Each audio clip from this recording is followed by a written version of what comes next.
যে মা 2টা বাজে বাড়িতে গেল, যাইয়া দেখতেন দরজাটা খুইলা দাঁড়াইয়া রইছে। যেই বাবা সন্তান বাড়িতে না আসলে রাত্র 10টায় বাস স্ট্যান্ড হারিকেন লইয়া দাঁড়াইয়া থাকতো। একটা বাস যদি স্ট্যান্ডে লাগতো, বাবা দৌড়াইয়া এতের মতো বাসের দরজার কিনায় দাঁড়াইয়া থাকতো। কত মানুষ নামলো, আদুরের সন্তান নামলো না, বাবা কানতে কানতে বাড়িতে যাইয়া পৌঁছছে। এই দরুদি মা বাবা যার কবরে আমার আল্লাহ যদি তাদের জন্য দোয়া করতে শিক্ষা দিতে পারে, বলুন এই কাজগুলি করা আমাদের দরকার আছে কিনা? বাবারা, এটাও তো আমরা করি না, এটাও তো করি না। অথচ মা বাবা কবর থেকে ডাকতেছে, তু তাওয়াঙ্গার গারসুদি আজ মালে মা, তু তাওয়াঙ্গার গারসুদি আজ মালে মা, তু চেরাগা ফেল সুদি আজ হালে মা। বাবারে, আমার সয় সম্পত্তি, আমার বাড়ি, আমার জায়গা, আমার দোকানপাট, আমার মার্কেট পাইয়া তুই আজকে মার্কেটওয়ালা সম্পদওয়ালা হইছস, কিন্তু আমরা যে 2জন কবরে ফেরা রইলাম, আমরার ব্যাপারে তুমি এত গাফেল কেন? আমরার ব্যাপারে কিতাবে পাইছে একটা ঘটনা, একটা বাবার কবরের পাশে দিয়া সন্তান হাইটা যাইতেছে, বাবার জন্য কিছু দোয়া খায়ের করলো না, কিছুই করলো না, শুধু হাইটা যাইতেছে। আর বাবা কিছুক্ষণ যাওয়ার পরে বাবা কবর থেকে ডাকতেছে, ও আদুরের সন্তান, ও নিষ্ঠুর সন্তান।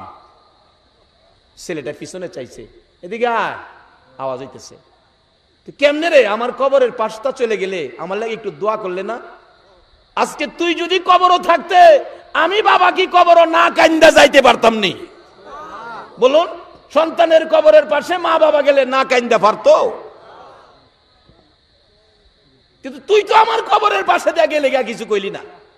অথচ আল্লাহ নিজে দোয়া শিখাইয়া দিছে মা বাবার উদ্দেশ্যে, রব্বির হামহুমা কামা রাব্বায়ানি। বলতেছিলাম, যেই কবরস্থানে বিচ্ছু কবর ভরে গেছে, আল্লাহর ওলি বলেন এই কবরেই লাশটা দিতে হবে। ও বাবা যুবক, তোমরা সাবধান হও। দেখো, বাস্তব দেখাইতেছেন আল্লাহ, কবরের লাশটা শুয়ানের সাথে সাথে বিচ্ছুগুলো কাফনের কাপড়ের উপরে দিয়েই কামড়াইয়া হাড্ডিগুলো জোড়া জোড়া খুলতেছে। এই বিপদের ঘর আমাদের প্রত্যেকের সামনে আছে কিনা? ওই ঘরে যাওয়ার আগে আমরা নবীর কথা মাইন্না কিছু আমল করি, আর সাথে সাথে কবরে যারা আছে তাদেরকেও বিপদ থেকে বাঁচাই। আল্লাহর দেওয়া কৌশলে মা বাবার জন্য দোয়া, আল্লাহ পাক নিজে শিক্ষা দিছে। এই মা বাবার জন্য দোয়া করতে আপনারা রাজি আছেন কিনা? বাবারা, মা বাবার উদ্দেশ্যে কিছু কইরেন, মাঝে মাঝে কিছু করলে কি হয়। এক আল্লাহর অলির জীবনীতে দেখি, আল্লাহর অলি কবরের পাশে দিয়ে হাইটা যাইতেছে। কবরস্থানের পাশে রাস্তা, এরকম রাস্তা কবরস্থানের পাশে দিয়ে আসে না? আল্লাহর অলি অন্তরের চক্ষু খোলা, কাশপোয়ালা অলি, হক্কানি অলি, বন্ডা বন্ডি না। অন গেলাম বন্ডা বন্ডিও আছে, বন্ডা বন্ডি না, হক্কানি অলি। আল্লাহর বন্ধু রাস্তা দিয়ে যাচ্ছে, দেখে একটা কবরের ভিতরে অন্তরের চোখে দেখে ভীষণ আযাব। লোকটা গলাকাটা মুরগির মতো চিল্লাইতেছে, ছটফট করতেছে। আল্লাহর ওলি বললেন, বাবা তোমার কি কেউ নাই আলী আওলাদ দুনিয়ায় তোমার জন্য কিছু করবে? লোকটা বলছে, হুজুর আমার কেউ নাই, আমার আগেই সব মারা গেছিল, সকলের পরে আমি মারা গেছি। একটা ছোট্ট বাচ্চা মেয়ে ছিল, মেয়েটা জানি কার বাড়িতে কাজ করে, গরিব মানুষ, কিছুই নাই সয় সম্পদ, বাচ্চা কার বাড়িতে জানি কাজ করে, এই মেয়েটাই শুধু ছিল, আর কেউ নাই। তো বাবা তোমার জন্য কিছু ক্ষয় খরচ করলে, দোয়া খায়ের করলে তো তোমার বিপদটা দূর হইতো। হুজুর কে করবে, আমার তো নাই কেউ, বাচ্চাটা তো এরকম বুঝেই না। আচ্ছা ঠিক আছে, তোমার বাচ্চার কাছে আমি যাই, একটু খোঁজ খবর নেই। আল্লাহর ওলি খবর নিয়ে বাচ্চাটারে বাইর করলেন, একজনের বাড়িতে থাকে। বাচ্চাটা কোথায়? বাচ্চাটা তো পুকুরে গোসল করতে গেছে, বাচ্চা মানুষ তো, গিয়া দেহে পুকুরের পানি বাচ্চাদেরকে নিয়ে খেলতেছে। ডাক দিলেন ইমুকের মেয়েকে, হুজুর আমি। বাবা তোমার বাবার কবরে তো ভীষণ আযাব হইতেছে। আযাবটা তো সবাই অনুভব করে, আযাবটা যে কষ্ট। মেয়েটা কাঁদতেছে পানির দ্বারায়, আল্লাহ আমার বাবার কবর আযাব, আমি কি করব হুজুর, আমি কি করতে পারি? বাবা তোমার বাবার আযাবের মুক্তির জন্য, নাজাতের জন্য কিছু ক্ষয় খরচ করো আল্লাহর রাস্তায়, দোয়া খায়ের হবে। বাবা আমার একটা পয়সাও নাই, 5টা পয়সাও নাই, আমার সম্পদও নাই, আমি আরেকজনের বাড়িতে থাকি, আমি কিভাবে খরচ করব, কই পাবো খরচের পয়সা? তবে আমার বাবার কবরের আযাব আমি যে সইতেও পারতেছি না, হুজুর আমি কি করব? অবশেষে বাচ্চা মেয়েটার ভিতরে আল্লাহ মনে হয় বুদ্ধি বিবেচনা বাড়াই দিছে। ডাকতেছে, হুজুর আপনার চেহারাই কয় আপনি আল্লাহওয়ালা, আল্লাহর বন্ধু হবেন, অলি হবেন, আপনি একটু সামনে আগান, পুকুরের পানির কিনারে আসেন, আমার কিছুই নাই, আমি এই পুকুরের পানি খরচ করে আপনার 2টা পায়ের দুলি সরাইয়া দেই, আপনি দোয়া করেন আল্লাহ যেন আমার বাবার কবরের আযাব সরাইয়া দেয়। এইভাবে মেয়েটা চোখের পানি ছেড়ে ছেড়ে কান্দে আর ডাকে, মাবুদ, মাবুদ রে, আমার বাবার কবরে আযাব আমি কেমনে সইব গো? কিছুই নাই, খরচ করব বাবার জন্য। পুকুরের পানি খরচ করলাম। মেয়েরা সাধারণত মা বাবার জন্য মায়া বেশি। পুকুরের পানি খরচ করে তোমার ওলি, তোমার বন্ধু নাইবে নবী আলেমের পায়ের দুলি সরাইয়া দিলাম। তুমি আমার বাবার কবরের আযাব দয়া যদি হয় সরাইয়া দিও। এই বলে কাজটুকুন করে দিলেন। পয়সা নাই, গরিব মানুষ।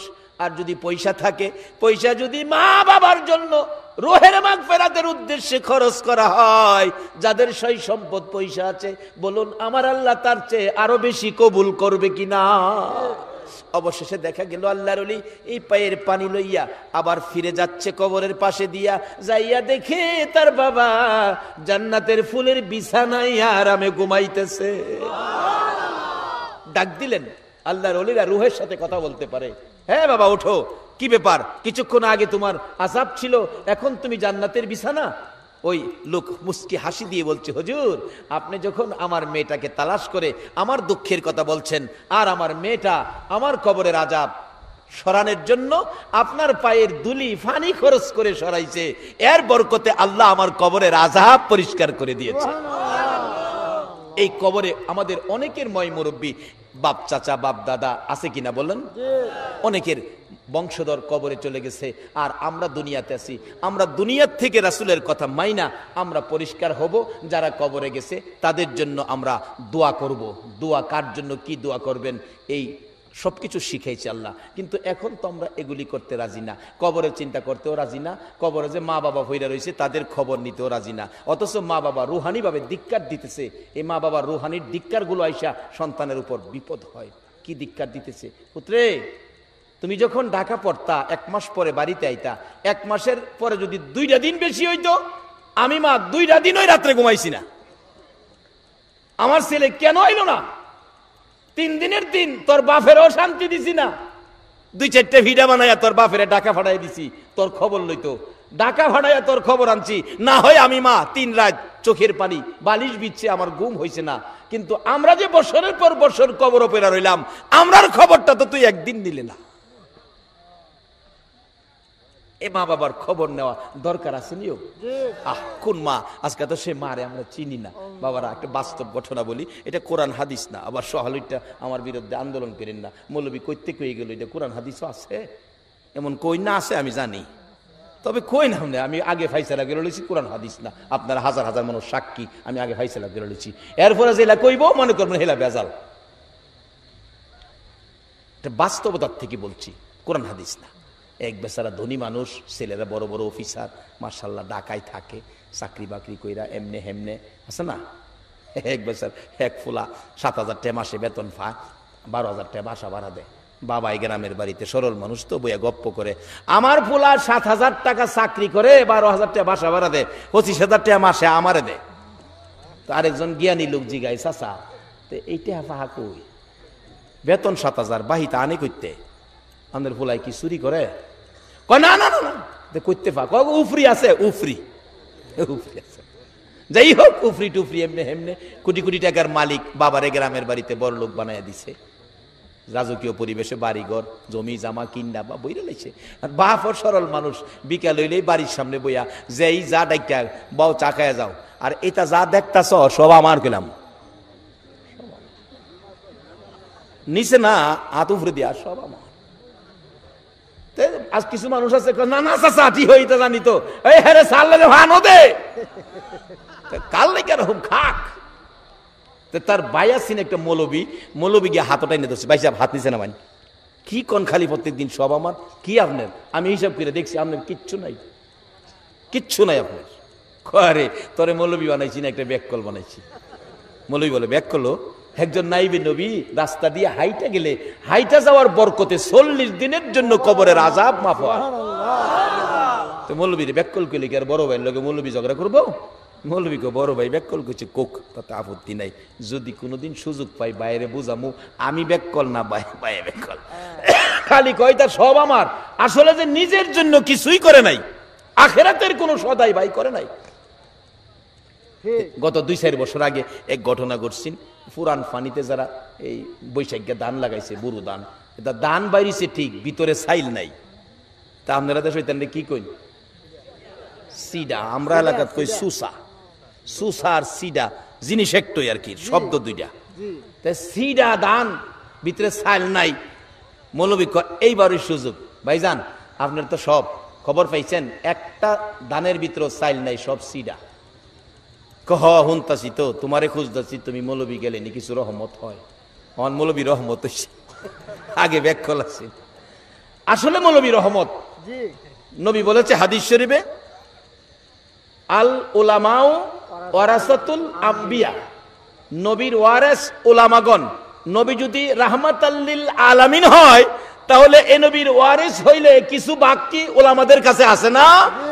তবে উলামাদেরও উচিত এগুলি নিয়ে সাবধানে থাকা, সাবধানে থাকতে হবে। এই রহমতটাকে যাতে নিজের কাছে রাখা যায়, এইভাবে চলতে হবে। আল্লাহ তৌফিক দেখ, সকলে বলুন আমিন। যাই হোক, লম্বা ঘটনা, অনেক সময় যাইতেছে গা, আমি সংক্ষেপ করে আনছি। এবার এই বেচারা ডাকতেছে, ভাইজান একটু দেখে আইতাম জমি জামাগুলো। হ তোমার লয়ে যামু। খেতের আইলে গিয়া দেহে টিপ দিয়া ভিতরে চাল নাই, সব সিডা, সব সিডা। ডাকতেছে, ভাইজান জমি আছে, গাছ আছে, কিন্তু নাই ভিতরে কিচ্ছু। হ এটা বুঝা খরচ করলাম, কিছুই তো পাইলাম না। ভাইজান তাহলে বোঝা গেল থুইয়াও নাই। হ আচ্ছা ভাইজান, আমি একটা কথা কই, মানবেন? আমি তো ব্যাককল মৌলবী। কি? আপনি খেতের আইলো একটু শুয়ে যাইবেন, আমি সাদা একটা চাদর আইনা আপনার এক ঢাইকা কাছে বইয়া কান্দুম, আমার বাইরের সাপে কেটে মাইরা লিখছে, কিন্তু আমি ডাক না দেওয়া পর্যন্ত আপনি উঠতারতেন না। কি হইব কইটা পরে বুঝবেন। কই যা তুই ছোট ভাই কইছস। সাদা চাদর ঘুরে একটা দাগ দিছে, দাগ দিয়া কান্তাছে, আমার বাইরে সাপে কাটছে। মৌলবী এত বড়, মৌলবী কান্তাছে, মানুষ কি না গিয়া পারেও? চারদিক মেয়ে পুরুষ কেরাও দেলাইছে, কোন কি হয়েছে? সাপে কাটছে। দাগের ভিতরে যাইেন না, ভিতরে গেলেই বিষ আপনার শরীরে ঢুকবো। অনার কেউ দাগের ভিতরে, দাগের ভিতরে গেলে তো দেখবো লড়ে সরে না, মরলে ঠান্ডা হয়ে থাকতো, এটা তো শ্বাস যে ভালো আইসো। অবশেষে মানুষ আইসা হগলে আফসুস করা, লোকটা এত সম্পত্তির মালিক ছিল, আজকা খেতের আইলো হইরা লইলো, আর কবরে যে যাইবো কি হাত কি বইরা না খালি খালি হাতে কবরও যাইব। হগলই খালি এই কথাটা কয়। আচ্ছা যে যাওই কয়, এই ভদ্রলোক সব শুনেনি করে। মৌলবী তো আমার হুয়াইছে এইটার লেগে নে, কিন্তু মৌলবী তো কইছে আমি ডাক না দিলে উঠতারতেন না। ফুলাভান তো খবর ভাইয়া গাড়ি লইয়া ডাইরেক্ট খেতে রাইলো, দৌড়াইয়া গেছে। চাচা আমার বাবারে সাপে কাটলো, আপনি কইয়াছিলেন? বাবারে আমি তো কাছে আসিলাম, সাপে তো কে চাচা কে বাবা এইটা চিনে না, যারে সুযোগ পা হেরেই মারে। আমি দৌড়াইছি বাজান, সাপেরে দৌড়াইছি। আমার বাপেরে মাইরা লাইছে আর আপনি সাপেরে দৌড়াইছেন। আরেক মুরব্বী কয়, মৌলবী সাপে কাটছে? জি। সাপে কাটা রুগী তো বাবা সহজে মরে না, যদি কবিরাজ দিয়া উজা দিয়া 20টা জাইরা নামাইতারেন তাহলে হয়তো রুগীটা ভালো হয়ে যাবে। মৌলবী মনে মনে কয়, সাপে কাটলে না উজায় নামাইতো, তো কথা আমি নিয়ে আসি। হ্যাঁ দৌড়ায় গেছে কবিরাজের বাড়ি, কবিরাজ সাপ মরে নাই, বাই খালি কর সব আমার। কবরের চিন্তা বায়ের নাই, আখেরাতের কোনো সদাই বায়ের হইছে না, খালি বলে সব আমার। আপনি একটু কাজ করবেন, 2-3টা ফু দিয়া কইবেন এই বিষ নামান যাইতো না, একটা সিস্টেম করবেন ভাই, যে সব আমার এটা বুঝাইবার লাগিয়া কি এইভাবে এইভাবে এইভাবে কইবেন। আচ্ছা ঠিক আছে। মৌলবী ফরাই আনছে, এইভাবে করতো। মৌলবী বলে ব্যাককল, দেখেন না কি ফয়েন যে আইছে। কবিরাজে 2-3 হুদিয়া কয় সর্বনাশ, এই বিষ নামান যাইতো না। ছেলেরা ধরছে, চাচা এত বড় কবিরাজ, নামি দামি কবিরাজ, আপনি বিষ নামাইতে পারবেন না? বাবারে এটা মারাত্মক সাপের কামড়, তবে একটা সিস্টেম আছে, ওই যে মৌলবী ফরাই আনছে, এই সিস্টেমে হয়তো একটা কিছু করা যাইতে পারে। সিস্টেমটা কি? তোমাদের মধ্যে বড় ছেলেকে, বড় ছেলে চাচা, বড় ছেলে আমি খুব বড় অফিসার, বড় ছেলের মধ্যে আমি বড় অফিসার, তা তুমি তোমার বাবার পায়ের কাছে একটু খাড়াইতে হবে। কি করবেন? আমি মাথার থেকে বিষ যাইরা যারার চাপে বিষ পায়ে দা বাইরিব, তোমার শরীরও বিষ ঢুকে দেব, তুমি মরে যাইবা, বাবা ভালো যাব। বড় ছেলে কই চাচা এটা একটা যুক্তির কথা কইলেন, রাহান যাইলেন না রাহান। আমি এত বড় অফিসার, এত দায়িত্ব আমার, বাবা সাপে কাটছে, আমি মরতাম বিষ লইয়া, বাবাই বাঁচত, এটা কথা কইলেন? এটা কি সম্ভব? পৃথিবীতে এমন কোন ঘটনা শুনছেন? আচ্ছা, ছেলে কি কইতাছে বাবা শুনতাছে নিও, অথচ এই ফুলার লেখাপড়ার খরচ চালাইতো বাবা। কতদিন ফজরের নামাজ নাচ ফইরাও গাউসিয়া মার্কেটে গেছে গা, ফুলা কিন্তু আমাদের পক্ষে নাই। মেজু ছেলে, জি আপনি আয়েন, কয়টা কথা কইলেন, আমি মাপ চাই। ছোটলা কি আপনি কান্তাছে খুব, কই আমি দুনিয়াতেছি কয়দিন এসে আমার ওখানে হ্যান নিবেন। মেয়েরা যে কানতেছে, ডাকতেছে মা তুমি আসো, ওনার কান দেওয়া না, কথাও কয় না। এতে কি বোঝা গেল? আইতে রাজি রাজি না। বিবি সাপ তো বাইঙ্গা হইরা যা, দুইজনে ধইরা রাখতে না। কবিরাজ কয় আপনি, জি আমি ওনার ওয়েফ। তাইলে আপনি এভাবে কি করবো, সাপ জায়গা আমিও মরে যাবো, ওতে আপনি মরলে ভাইয়ের কাছে কারণ 20টা জায়গা আপনারে দেই, আপনি মরেন, সাহেব ভালোই যাবো গা। কবিরাজ সাপ উল্টা ফাল্টা কথা কইেন না, সাপের হায়াত নাই, সাপে কাটছে। নাইলে মৌলবীরে দেখছেন না সাপে, দোষ দিলে তো খালি মৌলবীরা দেখছেন, মৌলবীরে সাপে দেখছেন না, সাপ রেখে সাপে কাটলো, হায়াত নাই, আল্লাহ নিচে গা সাপে কাটছে। সাপ করতে আইসি না, আজরাই লইয়া যুক্তি টুক্তি দিতেছে, মারি দিলাম, দোয়া খায়ের করবো না অবশেষে। আচ্ছা, এই বদলোক সব শুনছে নি, কে কি কইছে শুনছে, আর কইতাছে মনে মনে, আরে মৌলবী তো এর লেগে না আমার হুয়াইছে।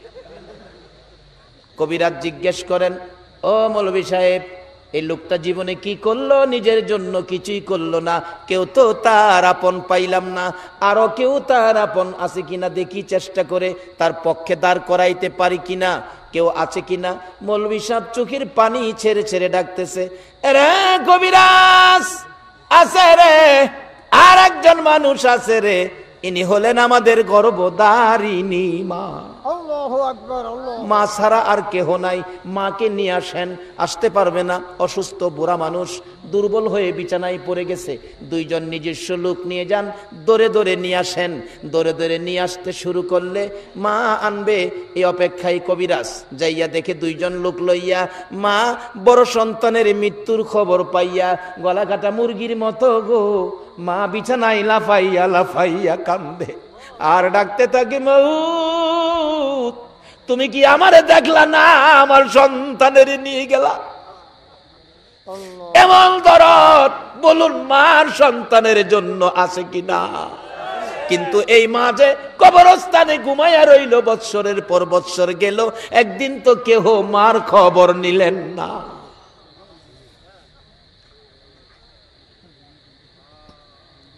খবরও যাইলে খবর নিব, বাইর থাকলেই তো খবর না না।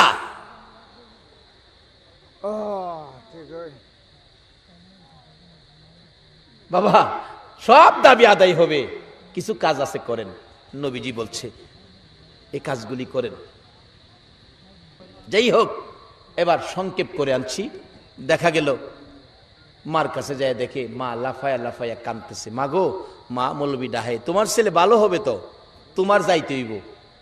মা, বাবা আমি গেলে ভালো হইব, আমি কেমনে যাবো, আমি তো যাইতে পারি না। দুইজনে দৌড়ে দৌড়ে নিয়ে রওনা হয়েছে। কাছাকাছি গেলে দূর থেকে হাত বাড়ায় ডাক মারছে, কবিরাজ রে, বাবা যাইস না, আমি মা আইতাছি। কে আইতাছে? কে? আল্লাহু আকবার। কবিরাজ যাইস না, আমি মা আইতাছি। বাড়ির দিকে লক্ষ্য করে দেখো না গো, এই মা জানি কার দুনিয়ায় নাই। যে মা সন্তান 2টা বাজে বাড়িতে গিয়াও দেখছি দরজাটা খুইলা দাঁড়াইয়া থাকতো। বাড়ির দিকে তাকাইয়া দেখো, এই দরজা কার জানি চিরতরে বন্ধ হইয়া রইছে। আমি মা আইতাছি, আপনি মা লাগেন? হ বাবা, আপনি ছেলে ভালো হবে। কবিরাজ কইতেছে শর্ত হলো আপনি মা পায়ের কাছে একটু দাঁড়াবেন, আমি বিষ যাইরা পায়ে দিয়া বাইর করবো, এই বিষ আপনার উপরে ডুববে, আপনি পরে মরে যাবেন, আপনার ছেলেটা ভালো হবে। কিন্তু আগে তো কেউ রাজি না। এবার আপনাদের কাছে ফাইসালা চাই, সত্য কথাটা বলবেন, কেউ তো রাজি ছিল না, এখন যার কাছে চাইছে যিনি হলেন মা, এই ব্যক্তিটা রাজি আছে কিনা? আসতে কইলেন যে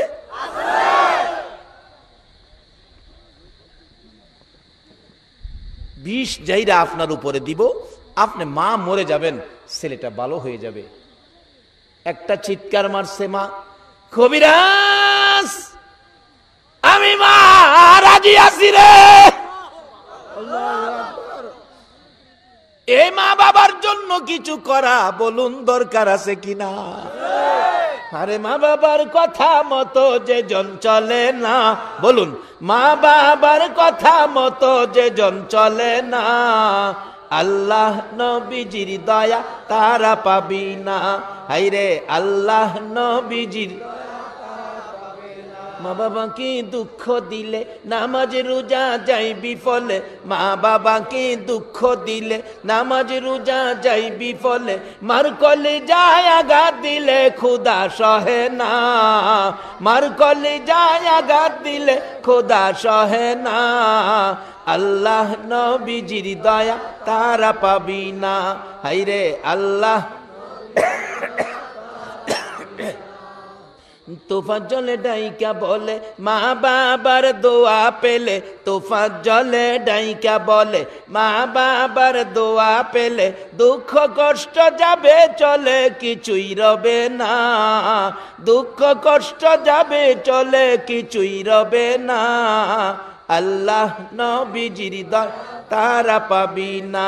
হাইরে আল্লাহ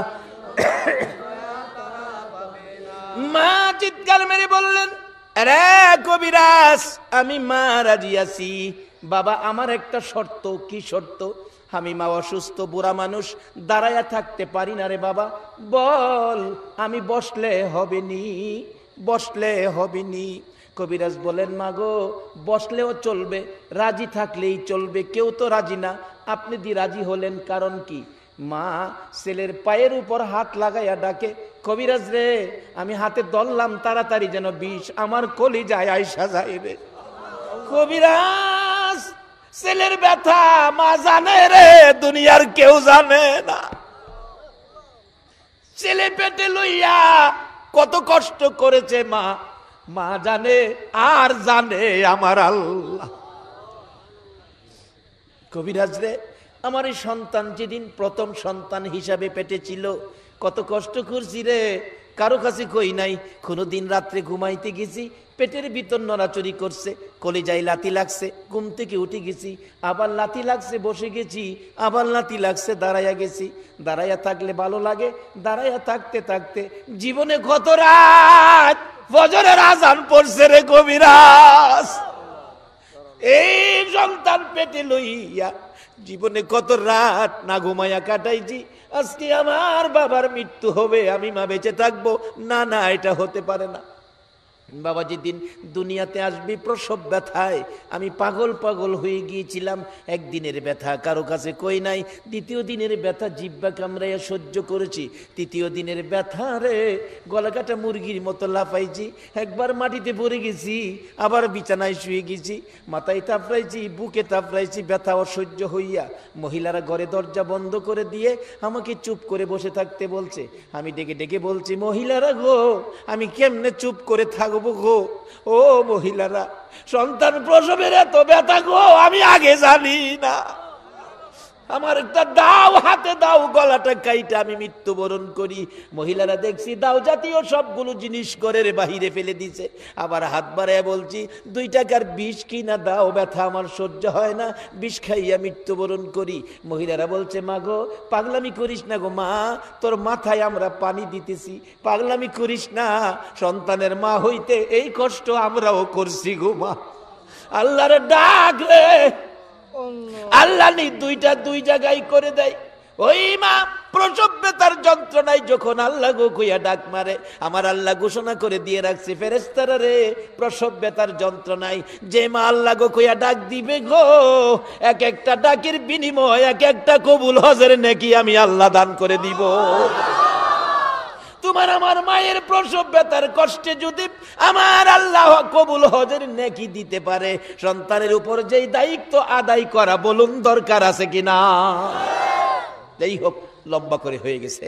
এবার ডাকতেছে কবিরাজ।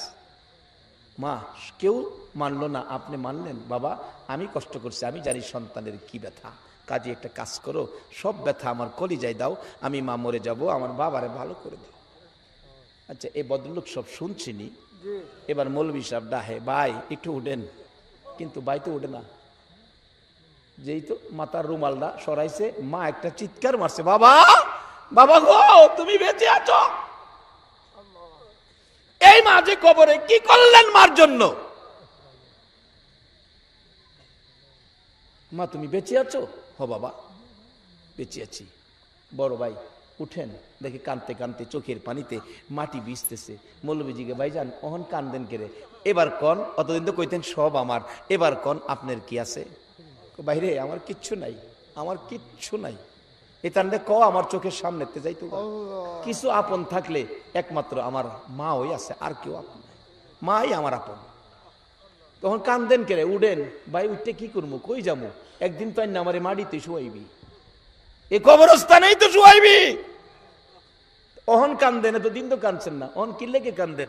বড় ভাই ডাকে, গুনার বোঝা মাথায় লইয়া কাঁদতেছি, বলুন না, গুনার বোঝা মাথায় লইয়া কাঁদতে, মাফ করে দাও মাবুদ আল্লাহ এলাহি, হায়রে মাফ করে দাও মাবুদ আল্লাহ। আল্লাহ কয়, বান্দা মাফের আশাই আমারে চোখের পানি ছাইরা ডাক দিছস, আমি আল্লাহ তোরে মাফ করে দিলাম। যাই হোক, এই সুযোগ আমাদের জন্য আছে, আমরা মাপ নিতে পারবো, দুই দাবি আদায় করতে পারবো এই মজলিসে। আর যে নির্দেশ কোরআন শরীফে, কবরে যারা আছে, কবরস্থান এটাকে হেফাজত করতে হবে। কবরস্থানের হেফাজত করা বিধিবিধানে আছে। সেটা কিরকম বিধিবিধান? একটা বাউন্ডারি কবরস্থানের করবেন, ওই কবরের উপরে গম্বুজ কইরা লক্ষ লক্ষ টাকা খরচ করবেন, এইটা না। এই হাতে তুমি কি দিবা গো, কি দিয়ে তুমি আল্লাহর ইজ্জত রক্ষা করবা গো আল্লাহ? তুমি যদি খালি ফিরাইয়া দাও, বলো তোমার রহমান রহিম নামের ইজ্জত থাকবে নি? আল্লাহ ফিরাইও না, ঘুরাইও না। একটা দাবি করি গো আল্লাহ, জানি দুনিয়ায় থাকবো না, তারপরেও শয়তানের দুকাই পড়ে, দুনিয়ার মায়াই পড়ে বহু গুনাহ করে ফেলেছি। আজকের মাহফিলে আর কিছু দাও বা না দাও, আমাদের জীবনের গুনাহগুলো ক্ষমা করে দাও। মাবুদ রে ক্ষমা করে দাও গো জীবনের গুনাহ। ক্ষমা যদি না করো, কবে জানি মৌতের চিঠি দিয়ে আজরাইল পাঠাইয়া দাও। কবে জানি চারজনে দৌড়ে উঠানের কিনারে পর্দা টানাইয়া নাকে কানে তুলা লাগাইয়া জীবনের শেষ গোসল করাবে রে আল্লাহ। সন্তানগুলো এতিম হইয়া উঠানের কিনারে কাঁদবে গো বাবা বাবা বলে। বড় মেয়েটা শ্বশুর বাড়ির থেকে পাগল বেশে আওলা কেসে দৌড়ায় আইসা বাবার বিছানায় পড়ে ডাক দিবে, বাবা এই বিছানা খালি করে কই যাইবা গো বাবা? ওই দিন আসার আগে আজকের মাহফিলে আমরা যারা হাত বাড়াইছি, আমাকে সহ সকলের জীবনের গুনাহগুলো ক্ষমা করে দাও আল্লাহ গো। আরেকটা দরখাস্ত করি, তুমি রাগ হইও না গো আল্লাহ। আমি জানি না হাজার হাজার মানুষের মধ্যে কত মানুষ চলে গেল, এই মানুষগুলো এখনো দোয়ার জন্য বসে আছে। কি জানি মনে ব্যথা, কি জানি মনে দুঃখ, কার জানি মনে ব্যথা। হুজুর দোয়া না করে যাব না গো, আমরার মা নাই গো, আমরার মা নাই। কার জানি মনে ব্যথা, বাবা নাই রে, নাই দরদি বাবা দুনিয়ায় নাই। কে জানি হাত বাড়াইছে বাবার অভাবী, কে জানি হাত বাড়াইছে মায়ের অভাবী। এই অভাবীর হাত দেখলে তোমার মায়া লাগেনি গো আল্লাহ। আল্লাহ গো, মা যার কবরে, মার কথা কেমনে বলবো গো আল্লাহ? যেই মা সন্তান কোথাও গেলে পিছে পিছে মা রাস্তা পর্যন্ত যাইতো। যত দূর সন্তানের গাড়ি দেখা যাইতো, মা রাস্তার কিনারে দাঁড়াইয়া এতিমের মতো তাকাইয়া থাকতো। এই সন্তান বাড়িতে আসবে খবর শুনলে রাত্র 12টা 1টাও যদি বাজছে, সারা গ্রামের ঘরের দরজা বন্ধ হইতো। মা দরদি দরজাটা খুইলা গো, বিনাইয়া বিনাইয়া কাঁদতো। একটা গাছের পাতা যদি পড়ছে, একটু আওয়াজ যদি মায়ের কানে লাগছে, মা 2 কদম সামনে গিয়ে চিৎকার মারছে, বাবা আইছো, আমি তোমার মা দাঁড়াইয়া রইছি। এই দরজা কার জানি চিরতরে বন্ধ হইয়া গেছে গো আল্লাহ। আমার মতো মায়ের অভাবী কে জানি হাত বাড়াইছে রে আল্লাহ। যার বাবা নাই বাবার অভাবী হাত বাড়াইছে। আর দেরি করো না, এই মুহূর্তে ওই সকল মা বাবার কবর জান্নাতের বাগান বানাইয়া দাও। আল্লাহ গো, মা বাবা যার দুনিয়াতে আছে হায়াত বাড়িয়ে দাও। মা বাবা কেমন জিনিস বুঝার তৌফিক ছেলে মেয়েদেরকে দান করে দাও। আল্লাহ দাদা দাদি নানা নানি শ্বশুর শাশুড়ি আলিয়া উলাদ বংশধর মই মুরব্বী পাড়া প্রতিবেশী খানদানবাসী মহব্বতী, খাস করে এই এলাকার জমিনের নিচে যত মোমেন মোমেনাত ঘুমিয়ে আছে, সকলের কবর জান্নাতের বাগান বানাইয়া দাও। মাবুদ, এই পর্যন্ত যারা মাহফিলে কষ্ট করে বসে আছে, আমাদের মধ্যে যারা অভাবী অভাব দূর করে দাও। যারা বিমারি, আমি সহ সকল বিমারিকে শেফা করে দাও। শেফা করে নেক হায়াত বাড়াইয়া দাও। আল্লাহ গো, যারা ব্যবসা করে ব্যবসায় বরকত দাও। যারা চাকরি করে পদোন্নতি দান করে দাও। যারা গৃহস্থী করে জমির ফসলে বরকত দাও। আল্লাহ খাস করে যারা নামাজি, নামাজ কবুল করে লও। যারা নামাজ পড়ে না, নামাজের বুঝ দান করে দাও। মাবুদ, অনেকের ছেলেরা বাইরে বিদেশ থাকে, সকল বিদেশিদেরকে হেফাজতে রাখো গো আল্লাহ। যারা বিদেশ যাবে মনের আশা পুরা করে দাও গো আল্লাহ। যারা লেখাপড়া করে লেখাপড়ায় বরকত দাও গো আল্লাহ। যারা পরীক্ষা দিয়েছে দিবে, কামিয়াবি দান করে দাও গো আল্লাহ। মা বোনদেরকে রাবিয়া বস্তির মতো বানাইয়া দাও। কাল কিয়ামতে খাতুনে জান্নাত ফাতেমাতুজ জাহরার সাথে হাসর নসিব করে দিও গো আল্লাহ। মাবুদ, মাবুদ রে, এই মাহফিলের আয়োজন যারা করেছে, জীবনের প্রথম বার্ষিকী এই বৈশাখে দুঃসাহসিক কাজ করেছে গো আল্লাহ। তাদেরকে বুঝি পছন্দ করেছো, মাহফিলের পরিবেশ দিয়েছো গো আল্লাহ। তাদের বংশধর্ময় মুরব্বী যারা কবরে গো, কবরস্থানের জন্য মাহফিল আয়োজন করেছে, এই কবরস্থানের পক্ষেও যারা দান খয়রাত করেছে, তাদের বংশধর যারা কবরে, সবাইকে তুমি মাফ করে দাও। আজকের মাহফিল কমিটি তোমার কুদরতি হাতে দিয়ে গেলাম। এই মাহফিল কমিটিকে তুমি কবুল আর মঞ্জুর করে নাও গো আল্লাহ। এই প্রথম বার্ষিকী এই মাহফিল তোমার মায়ার হাতে দিয়ে গেলাম। কিয়ামত পর্যন্ত এই মাহফিলটা তুমি কায়েম রাখো গো আল্লাহ। এই মাহফিলে যারা আসছে আসবে, সাহায্য সহযোগিতা করেছে করবে, সকলকে তুমি দয়ার নবীরে একদিন ঘুমের ঘরে স্বপ্নে দেখাইয়া দাও। আর কিছু দাও বা না দাও, তোমার নবীর একদিন ঘুমের ঘরে স্বপ্নে দেখাইয়া দাও। নবীজিকে স্বপ্নে দেখাইয়া আমাদের কলিজা ঠান্ডা করে দাও। আল্লাহ, এই মাহফিলে যা আলোচনা হয়েছে আমাকে সহ সকলকে আমল করার তৌফিক দাও। আল্লাহ, মাহফিল শেষে যারা যেখানে যাবে সহি সালামতে পৌঁছাইয়া দাও। যতগুলো দরখাস্ত করলাম এই মাহফিলের উসিলাই, দুরুদের উসিলাই, জিকিরের উসিলাই, সবগুলো তুমি কবুল আর মঞ্জুর করে নাও। সাল্লাল্লাহু তাআলা আলা খায়রি খালকিহি মুহাম্মাদি ওয়া আলা আলিহি ওয়া আসহাবিহি আজমাইন বিহাক্কি লা ইলাহা ইল্লাল্লাহু মুহাম্মাদুর রাসূল সাল্লাল্লাহু আলাইহি ওয়াসাল্লাম। আসসালামু আলাইকুম ওয়া রাহমাতুল্লাহ।